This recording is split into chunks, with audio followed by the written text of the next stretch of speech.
Bonjour chers amis et bienvenue au culte en ligne du dimanche 16 août 2020 de l'Église des Nations de Gatineau. Je me nomme Vicky-Anne et depuis un certain temps, le Seigneur me parle au cœur et je souhaiterais partager avec vous un bref passage des Saintes Écritures tiré du livre de l'Apocalypse afin de vous encourager. Nous lisons d'ailleurs ceci.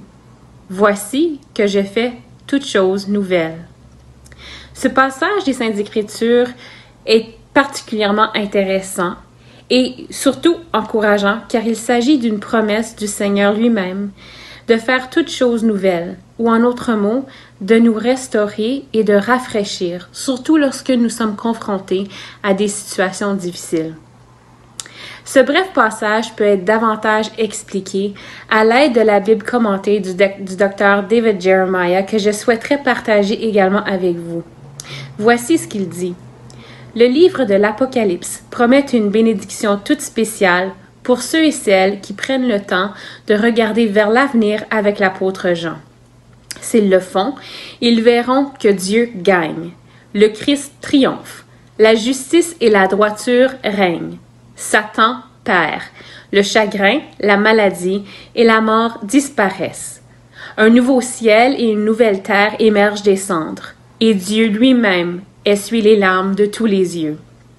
Peu importe ce qui se passe dans cette vie, peu importe si les nouvelles mondiales sont déprimantes ou si la saison est difficile et sombre, la vie en Christ a une fin heureuse et rien sur la terre, ni aux cieux, ni aux enfers ne pourra jamais l'enlever.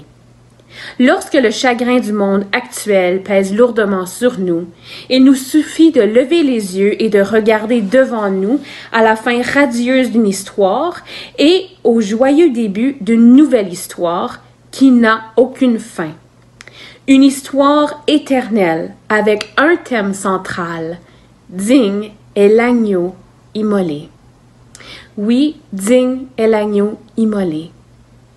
Donc aujourd'hui, j'aimerais vous inviter à entrer dans la louange avec notre chère sœur Chantal Vermette, suivi d'un message inspirant de notre frère Gerson Sibomana.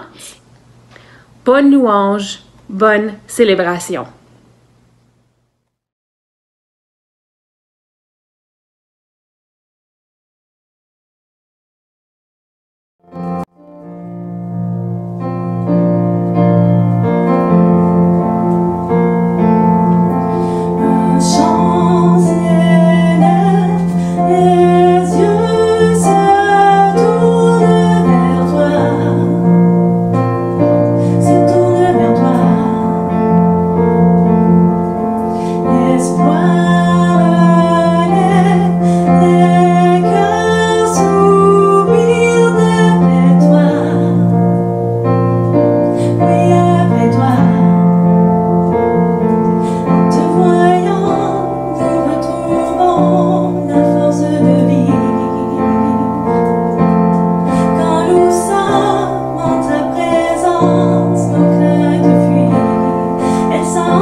bienvenue, ô Jésus. Hosanna, Hosanna, tu es le roi, le sauveur, à toi la gloire et l'honneur. Hosanna, Hosanna, nous t'accueillons parmi nous.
puissance nous conduit, il ne s'éloigne jamais, il ne s'éloigne jamais.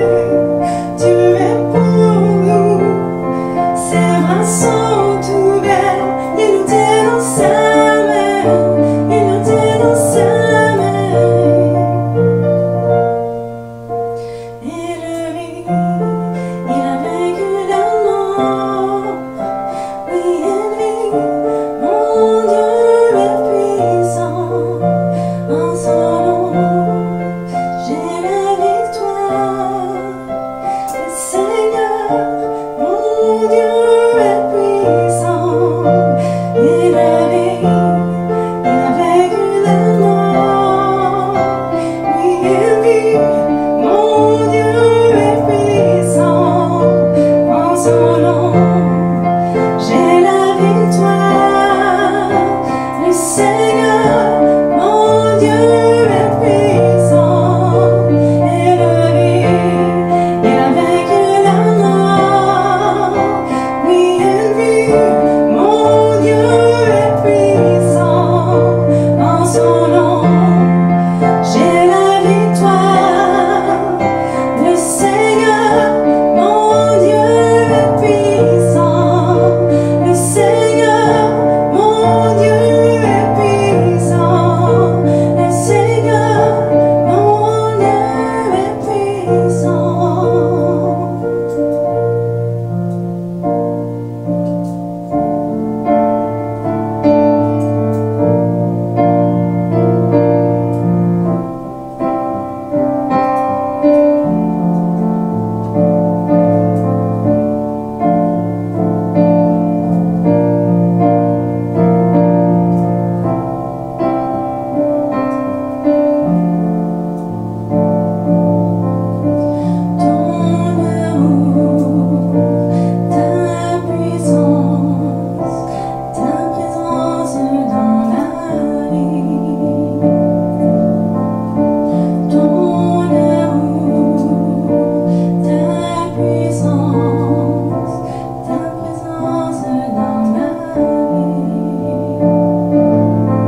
veux t'adorer de toute ma force, car tu es mon Dieu. Tu es mon Dieu. Tu es mon Dieu. Tu es mon Dieu.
Merci Chantal d'avoir animé la louange ce matin et de nous avoir permis d'adorer le Seigneur et de disposer nos cœurs justement sur lui afin de reconnaître sa bonté, sa fidélité et son amour. Nous allons maintenant passer aux dîmes et aux offrandes et j'aimerais partager avec vous un passage tiré du livre de Malachie. Nous lisons: Apportez à la maison du trésor toutes les dîmes, afin qu'il y ait de la nourriture dans ma maison. Mettez-moi de la sorte à l'épreuve, dit l'Éternel des armées, et vous verrez si je n'ouvre pas pour vous les écluses des cieux, si je ne répands pas sur vous la bénédiction en abondance. Le Seigneur aime un cœur joyeux, et lorsque vous donnez, il promet de multiplier ses grâces et ses bénédictions dans vos vies. J'ai un ancien prof, Sœur Marie McCoy, qui me disait toujours ceci: le Seigneur ne se laisse jamais vaincre en générosité. Donc, lorsque vous donnez, le Seigneur regarde ce don et voit à quel point il peut multiplier ce don dans vos vies et dans la vie d'autrui. C'est de toute beauté, c'est merveilleux. Donc, sous peu, un menu avec des directives apparaîtra à l'écran qui vous permettra de pouvoir donner financièrement à l'Église des Nations de Gatineau, soit en ligne ou soit par le biais de l'application Tithely. Merci pour vos dons, merci pour votre générosité, merci de travailler au royaume et de mettre à profit vos possessions, vos finances, vos dons, vos talents, votre temps au bien commun.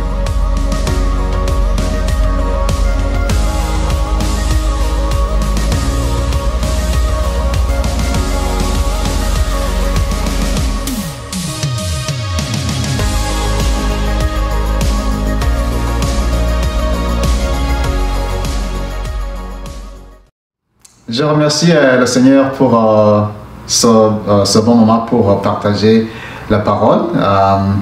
Merci tout le monde d'avoir participé pour avoir cette journée où nous pouvons louer l'Éternel ensemble. Et c'est après quelques temps, quelques semaines qu'on parle sur la vision de notre Église. Et la partie dont on parle maintenant est de connaître. Et puis aujourd'hui, j'aimerais qu'on puisse parler sur la connaissance de l'Éternel. Donc le titre du message aujourd'hui, c'est Apprendre à connaître Dieu personnellement. Apprendre à connaître Dieu personnellement. Je sentais que nous avons besoin de connaître Dieu, mais ce que je ressens que le Seigneur m'a fait découvrir dans ma vie, c'est actuellement apprendre à le connaître. Je vais commencer par un rêve que j'ai eu il y a quelques semaines. Et dans le rêve, j'étais chez moi et puis je suis parti voir les voisins. Et quand je suis parti voir les voisins, ils avaient des visiteurs. Je pense qu'il y avait une fête et puis il y avait un enfant qui avait besoin d'aller se promener. Alors moi, je me suis porté volontaire pour prendre l'enfant et aller me promener avec elle. Alors on a marché à peu près pendant une dizaine de minutes. Et puis non loin de là, il y avait un parc où il y avait beaucoup d'enfants qui jouaient. Et quand nous sommes arrivés, juste à l'entrée, j'ai remarqué que les enfants étaient en uniforme. Ils avaient un pantalon bleu et puis un t-shirt orange. Il y avait des écritures sur leur t-shirt. Je ne me souviens pas c'était quoi les écritures. Et puis aussi j'ai remarqué que les enfants qui étaient dans le parc, c'était clôturé. Il y avait beaucoup d'enfants. Il y avait beaucoup d'enfants. Il y avait des centaines. Et j'ai remarqué aussi que les uniformes que les enfants qui étaient dans le parc portaient étaient exactement le même que l'enfant avec qui j'étais avec. Et puis je lui ai demandé, est-ce que tu connais cette place? Tu as été ici? Il a dit, oui, j'étais ici hier. Et il a dit, je voulais y aller. Et puis quand on est arrivé à l'entrée, je parlais à la personne qui était responsable. Je disais, bonjour, je pense que l'enfant avec qui je suis voulait entrer à l'intérieur. Et puis, la madame qui était à l'entrée m'a demandé quel enfant. Quand j'ai regardé juste pour lui montrer l'enfant, j'ai pas vu l'enfant, il était disparu. Et immédiatement, j'ai remarqué que je ne connaissais pas son nom. Je n'avais pas demandé son nom, je n'avais même pas demandé à ses parents son nom. Je n'avais pas demandé à mes voisins c'était quoi son nom. Alors, je me demandais peut-être, elle a disparu dans la foule, là où il y avait beaucoup d'enfants, ou bien peut-être, est-ce que quelqu'un d'autre l'a pris? Et je me demandais alors, comment est-ce que je vais connaître l'enfant, comment est-ce que je vais l'appeler, comment est-ce que je vais... C'était incroyable pour moi, alors je disais, je ne peux même pas appeler la police pour dire l'enfant est perdu, je ne connais pas son nom. Et puis quand je pensais quoi faire, je disais peut-être que je vais retourner à la maison et je vais demander aux parents c'est quoi le nom, mais je me sentais quand même ridicule et je n'avais pas mon téléphone sur moi. Et puis ce que j'ai fait, c'est que quand je pensais à quoi faire, mon frère Célestin est venu et puis je lui ai dit, l'enfant avec qui j'étais, elle a disparu. Je ne sais pas si elle est dans la foule et je ne sais même pas comment je peux l'appeler parce que je ne connais pas son nom. Et puis Célestin m'a donné le nom, il m'a dit, elle s'appelle Anna. Elle a dit, tu n'as juste qu'à l'appeler. Et puis j'ai appelé, j'ai dit Anna. Et quand j'ai dit comme ça, elle n'était pas vraiment très loin. Elle a répondu, elle est venue. Et puis quand elle est revenue, j'avais appris même beaucoup d'autres choses sur elle. J'avais aussi, certains m'avaient appris qu'elle avait une déficience intellectuelle et j'avais appris son histoire, mais ça a commencé par connaître le nom de l'enfant. Et immédiatement, je me suis réveillé. Et quand je me suis réveillé, le Seigneur m'a parlé et il m'a dirigé dans la parole que je voulais partager avec vous. Et la parole, c'est en Jean chapitre 10. Jean chapitre 10, au verset 27. Nous allons lire ça ensemble. Jean chapitre 10, au verset 27. Ça dit, « Mes brebis écoutent ma voix, je les connais et elles me suivent. Mes brebis écoutent ma voix, je les connais et elles me suivent. » Et ici, le Seigneur m'a parlé de l'importance de connaître le Seigneur. C'est ceux qui ont entendu l'introduction que j'ai donnée il y a une semaine. J'ai parlé de comment je ne connaissais pas vraiment mon père. Mon père, quand j'étais très petit, parce qu'il était parti aux études et il venait de temps en temps, mais parce que j'étais petit, je n'avais pas l'habitude de le voir. C'est vrai, c'était mon père, mais il y avait beaucoup de choses que je ne connaissais pas. Donc, même quand je l'ai vu pour je ne dirais pas que c'était la première fois, quand il est revenu, quand il avait terminé ses études, j'avais un problème de sentir cette présence ou cette assurance qu'il était mon père, parce que je n'étais pas habitué à lui, même s'il était mon père. Et ici, la Bible dit, en Jean 10, 27, « Mes brebis écoutent ma voix, je les connais et elles me suivent. » Ici, la Bible dit « mes brebis ». La Bible ne dit pas juste « les brebis », il dit « mes brebis » et ils écoutent ma voix.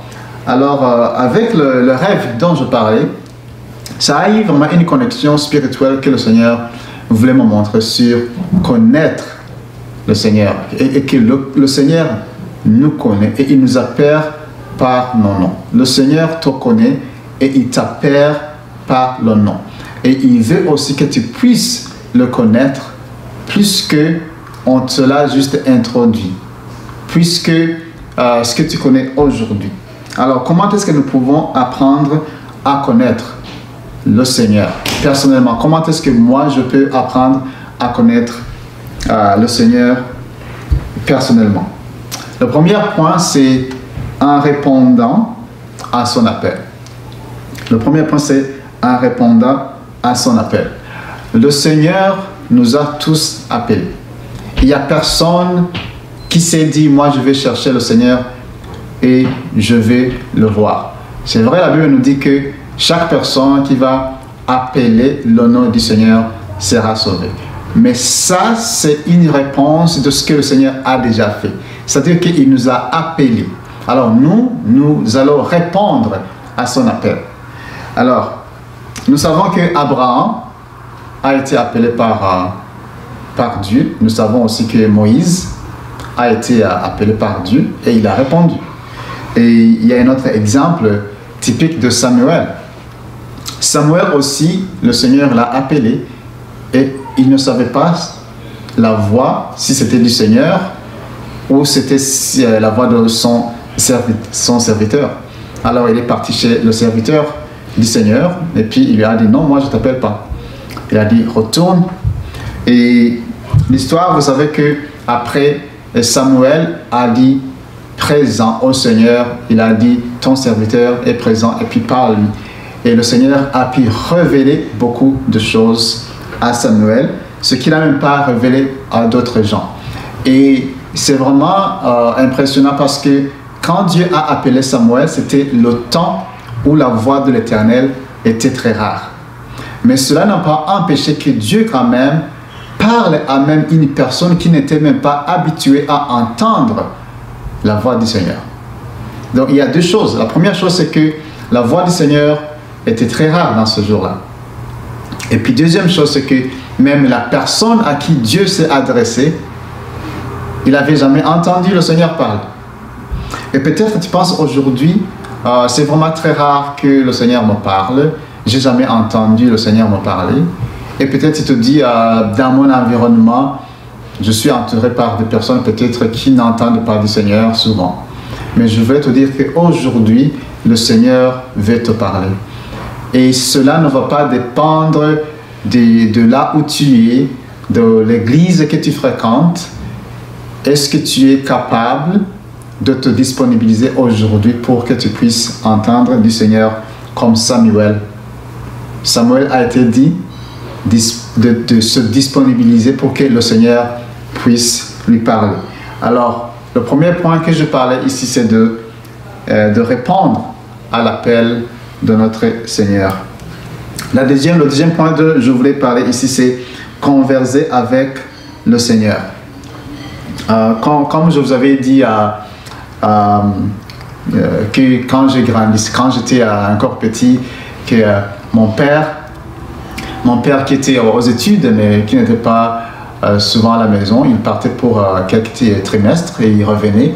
Mais quand il revenait à la maison, je ne me rendais même pas compte qu'il était venu parce que je pense que j'avais 2-3 ans. Et je pense dans mon mémoire que mon père était présent, s'effaçait, puis je jouais, je ne me rendais même pas compte qu'il était là ou quand il venait. Et après quelques 3-4 mois, j'oubliais tout. Même si j'avais des souvenirs, j'avais des t-shirts, j'avais des ballons et ma mère me disait que c'était mon père qui m'avait amené ça. Quand mon père est retourné après les études, j'ai appris à connaître mon père. Parce que je le voyais, en premier, je le voyais comme un étranger dans la maison, même si c'était mon père. Il savait que j'étais son enfant. Moi aussi, je savais que c'était mon père. Mais la relation entre moi et lui a recommencé à zéro. Donc, il a fallu qu'on puisse construire des moments de converser ensemble. Et c'est plus quand je commençais à grandir que je commençais à apprendre beaucoup de mon père, à lui parler. Et même récemment en 2018, quand je suis parti au Burundi, il y a beaucoup d'autres choses que je ne savais pas que j'ai appris de mon père. Il m'a parlé... quand il était très jeune, il m'a parlé de son histoire, il m'a parlé de son expérience et j'ai continué à apprendre et à connaître mon père.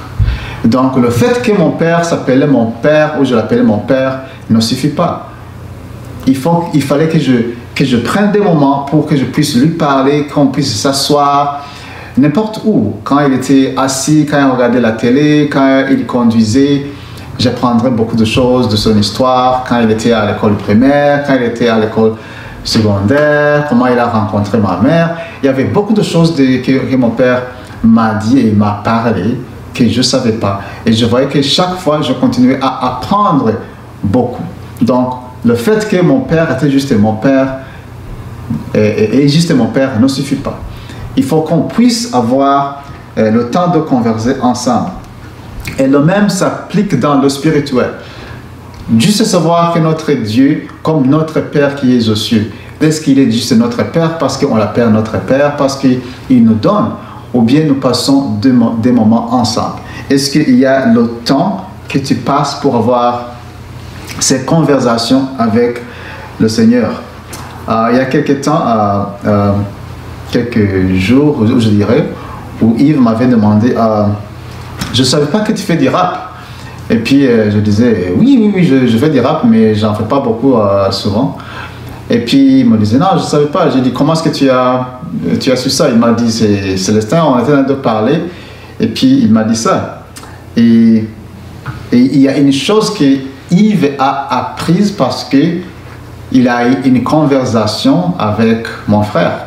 Donc quelqu'un qui me connaît, alors il lui a parlé de moi, il lui a parlé des choses qu'il ne connaissait pas. Et ça à travers des conversations.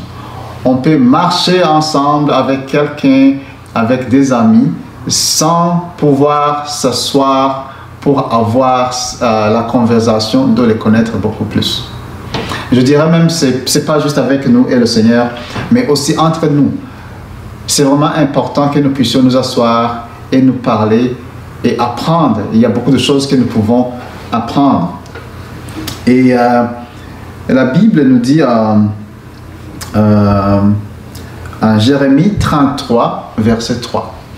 Jérémie 33, verset 3. Fais appel à moi et je te répondrai. Je te révélerai des réalités importantes et inaccessibles, des réalités que tu ne connais pas. Ça, c'est Jérémie 33. Donc, Jérémie chapitre 33, verset 3. Fais appel à moi et je te répondrai. Je te révélerai des réalités importantes et inaccessibles, des réalités que tu ne connais pas. Ici, tu connais le Seigneur, tu connais l'Éternel. Ici, je connais Jésus, il m'a sauvé. Mais encore, il te dit, il t'invite. Comme j'avais dit que le premier point, c'est répondre à son appel. Alors, nous répondons à l'appel de Dieu en l'appelant. C'est-à-dire, il nous appelle, il se disponibilise, nous faisons la même chose et nous l'appelons. Et la Bible nous dit que quand nous allons l'appeler, il va nous répondre. Et il va nous révéler. La première chose qu'il va faire, il va nous révéler. Et je sais qu'avoir cette conversation entre moi et Dieu, ça me permet d'avoir une révélation de ce que Dieu est, de ce qui Dieu est. Ça me fait souvenir dans la Bible la conversation que Jésus a eue avec ses disciples. Il demandait à ses disciples de qui il est. Et les gens disent, tu es Élie, tu es un prophète, mais il a dit, mais toi, mais vous dites que je suis qui? Et c'était une conversation qu'ils ont eue ensemble. Et quand ils ont eu cette conversation, il y a eu une révélation de qui Jésus est. Pierre, il a trouvé cette révélation de qui Jésus est parce qu'il y avait eu une conversation entre le Seigneur et eux. Et je trouve que c'est ça exactement. Le Seigneur nous appelle à appelle-moi et je vais vous révéler beaucoup de choses. Parmi les choses que le Seigneur va nous révéler, il dit ce sont des réalités importantes. Des réalités importantes. Nous prenons notre vie très sérieusement parce qu'elle est très importante pour nous. Il y a du travail, c'est important pour nous. Nous avons la famille, c'est important pour nous. Il y a beaucoup de choses que je sais que pour nous, nous voyons que c'est très important. Très, très important. Mais ici, le Seigneur nous dit qu'il y a d'autres réalités importantes. Et ces réalités importantes sont inaccessibles. Tu t'imagines qu'il y a des choses qui sont très importantes et inaccessibles que tu ne connais pas. Et la seule façon de connaître ces choses, c'est faire appel à l'Éternel. Pas à une autre personne, Pas à ton ami. Oui, c'est vrai, parfois, nous pouvons... Bon, c'est vrai, Dieu peut parler à une autre personne pour que cette personne puisse nous parler. Mais ce ne sont pas toujours les voix de l'Éternel que Dieu va parler à une autre personne pour que toi aussi puisses te parler. Dans le cas de Samuel, nous avons vu que Samuel n'avait pas d'expérience, mais Dieu a directement parlé à Samuel, même s'il n'avait pas d'expérience. Et je sais que le Seigneur aujourd'hui cherche à te parler. Il ne cherche pas ton expérience. Il ne va pas passer par une autre personne pour qu'il puisse te parler, pour qu'il puisse arriver à toi. La même chose s'est passée avec Moïse. Moi, je trouve que parmi les personnages de la Bible, la personne qui est pour moi, je respecte vraiment, c'est Moïse.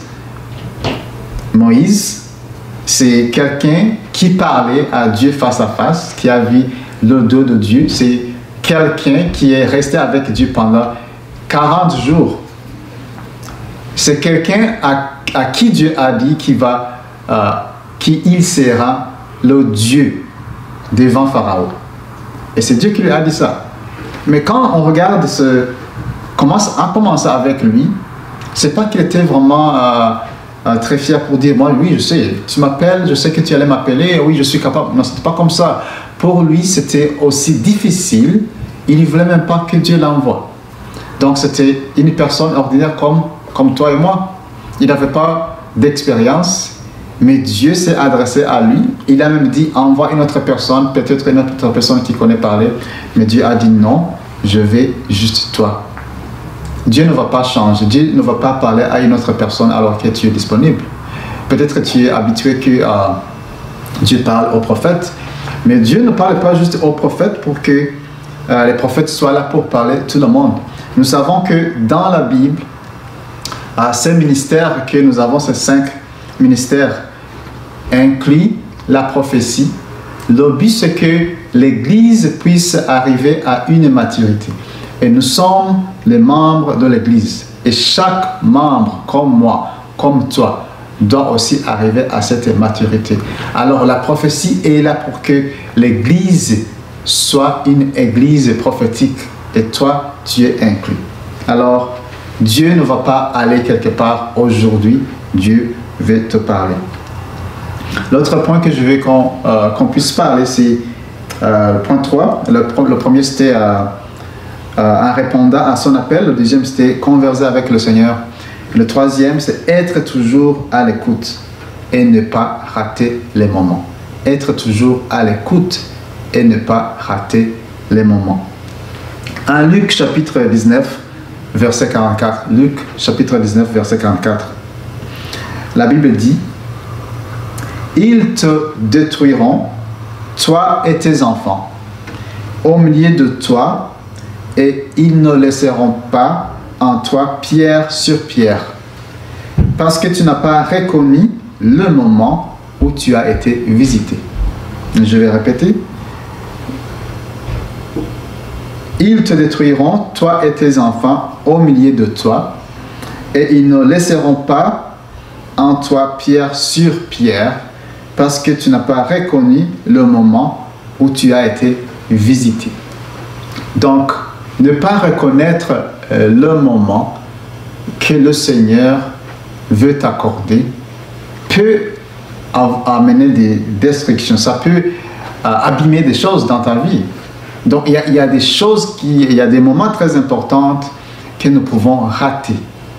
Et ça peut aussi avoir des effets dans nos vies spirituelles, parce que le plan de Dieu est que nous puissions connaître Dieu, que nous puissions connaître Dieu en profondeur.